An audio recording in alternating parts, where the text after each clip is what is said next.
कहानी का शीर्षक है विद्या बड़ी या बुद्धि। एक बार की बात है, किसी गांव में एक ब्राह्मण के 4 बेटे थे। उनमें आपस में बहुत प्यार था। चारों में से 3 बेटे तो शास्त्रों में बहुत पारंगत थे, लेकिन उनमें बुद्धि का अभाव था। चौथे ने शास्त्रों का अध्ययन तो नहीं किया था, लेकिन हाँ, वह था बड़ा बुद्धिमान। एक बार की बात है, चारों भाइयों ने बाहर देश में जाकर अपनी अपनी विद्या के प्रभाव से धन अर्जित करने का विचार किया। चारों पूर्व के देश की ओर चल पड़े। रास्ते में सबसे बड़े भाई ने कहा, हमारा चौथा भाई तो एकदम अनपढ़ है। राजा हमेशा विद्वान व्यक्ति का ही सम्मान करते हैं, केवल बुद्धि से तो काम नहीं चलता ना। तो विद्या के बल से हम जो भी धन कमाएंगे उसमें से अपने इस चौथे भाई को कुछ नहीं देंगे।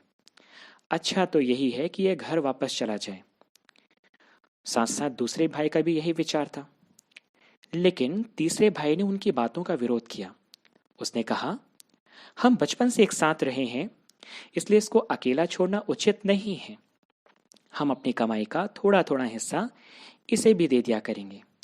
इसलिए चौथा भाई भी उनके साथ चला गया।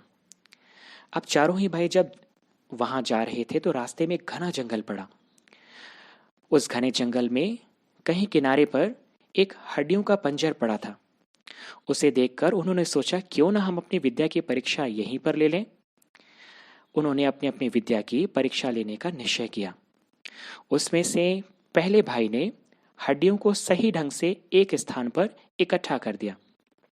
वास्तव में ये हड्डियां एक मरे हुए शेर की थीं, और उनमें से दूसरे भाई ने बड़ी ही कुशलता से हड्डियों के उस अस्थि पंजर पर मांस और खाल का आवरण चढ़ा दिया और उसमें रक्त का संचार भी कर दिया।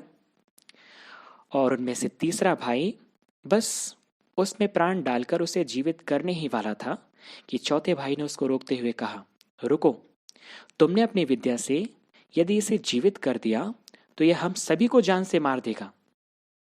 तो तीसरा भाई हंसते हुए कहा, तू तो मूर्ख है, मैं अपनी विद्या का प्रयोग अवश्य करूंगा और उसका फल भी देखूंगा। तो इस पर चौथे भाई ने कहा, तो फिर ठीक है, थोड़ी देर रुको, मैं इस पेड़ पर चढ़ जाऊं, तब तुम अपनी विद्या का चमत्कार दिखाना। यह कहकर चौथा भाई पेड़ पर चढ़ गया और उसके बाद तीसरे भाई ने अपनी विद्या के बल पर जैसे ही शेर में प्राणों का संचार किया, शेर दहाड़ कर उठा और उन पर टूट पड़ा। उसने पलक झपकते ही तीनों अभिमानी विद्वानों को मार डाला और दहाड़ता हुआ चला गया। उसके दूर जाने पर चौथा भाई पेड़ से उतरा और रोता हुआ घर लौट गया। इसलिए कहा जाता है, विद्या से बुद्धि श्रेष्ठ होती है।